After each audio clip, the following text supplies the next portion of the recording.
Hello friends, welcome back to Pink's Kitchen Tamil.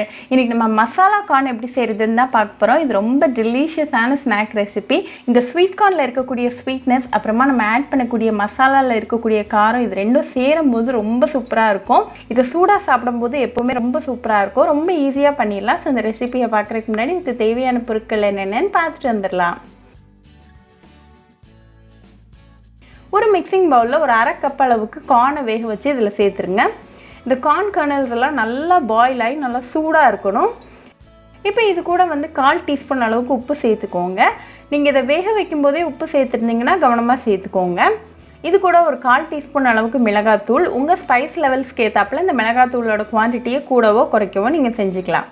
அப்புறமா இது கூட 1/4 டீஸ்பூன் அளவுக்கு சாட் மசாலா. இந்த சாட் மசாலா இந்த டிஷ்ஷுக்கு ஒரு எக்ஸ்ட்ரா பஞ்ச் ஆட் பண்ணும்.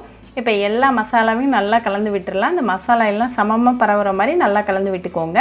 இப்போ ஒரு சின்ன துண்டு லெமன் இதில் நல்லா பிழிஞ்சு விட்டுருங்க. இது ஒரு அரை டீஸ்பூன் போல் இருக்கும்.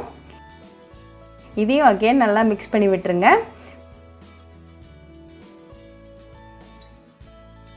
ஃபைனலாக கொஞ்சமாக மிளகுத்தூளை தூவிட்டு நல்லா மிக்ஸ் பண்ணி விட்டுருங்க. உங்களுக்கு ரொம்ப ஸ்பைசியாக இருக்கும்னு தோணுச்சுன்னா இந்த மிளகுத்தூளை நீங்கள் ஸ்கிப் பண்ணிக்கலாம். நல்லா மிக்ஸ் பண்ணிடுங்க. இப்போ நமக்கு சுவையான ஸ்பைசி மசாலா கார்ன் சூப்பராக ரெடி ஆயாச்சு. இந்த மாதிரி ஒரு பவுலுக்கு இதை ட்ரான்ஸ்ஃபர் பண்ணிடுங்க.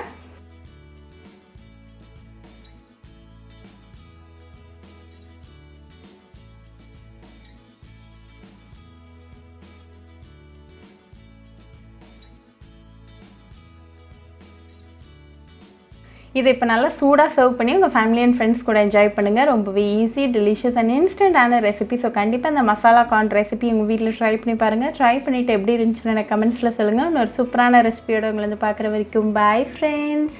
உங்களுக்கு இந்த வீடியோ பிடிச்சிருந்தா லைக் பண்ணுங்கள், ஷேர் பண்ணுங்கள், கமெண்ட் பண்ணுங்கள் அண்ட் மறக்காமல் சப்ஸ்கிரைபும் பண்ணிடுங்க. கூடவே பக்கத்தில் இருக்க பெல் ஐக்கானையும் கிளிக் பண்ணிக்கோங்க. அப்போ தான் நான் போடுற வீடியோஸ் எல்லாம் உங்கள் நோட்டிஃபிகேஷனில் வரும். உங்களுக்கு ரெசிபிஸ் இங்கிலீஷில் பார்க்கணுன்னா பிங்க்ஸ் கிச்சன் சேனலை பாருங்கள். சேனலோட லிங்க் நான் அந்த டிஸ்கிரிப்ஷன் பாக்ஸில் கொடுக்குறேன். மறக்காமல் செக் பண்ணுங்கள். இன்னொரு இன்ட்ரெஸ்டிங்கான ரெசிபியோடு உங்களை பார்க்குற வரைக்கும் பாய் ஃப்ரெண்ட்ஸ்.